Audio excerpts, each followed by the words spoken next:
everyone, welcome back to Webtech Tutorial. Today I'm going to be showing you how to change your email address for KuCoin.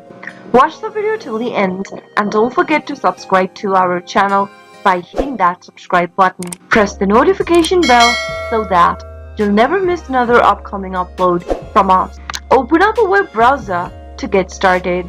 In the URL box, type in www.kucoin.com and press enter on your keyboard. Make sure that you are logged into your KuCoin account as well, and once you are, mouse over to your profile initial at the top right. Now click on Account Security.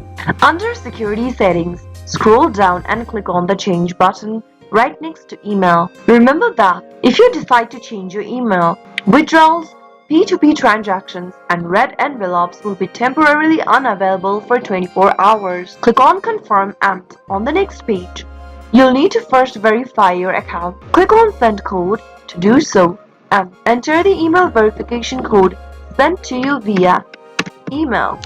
Make sure to open up the same inbox that is associated with KuCoin account and click Open the email. Make sure to copy the code that you received and paste it in the verification text box. Enter the new email you would like to change to right above in the text box that appeared just now, and then after you are done, click on Send Code again. This time open up the email inbox of your new email address that you are trying to change to. Open up the email received from KuCoin. Copy the verification code again, paste it into the text box and click Submit. Soon after you do that, you'll be able to change your email address. That is how it can be done. I hope the tutorial was helpful to you. If it was, go ahead and give us a thumbs up. I'll be back soon with more videos like this. Thanks for watching.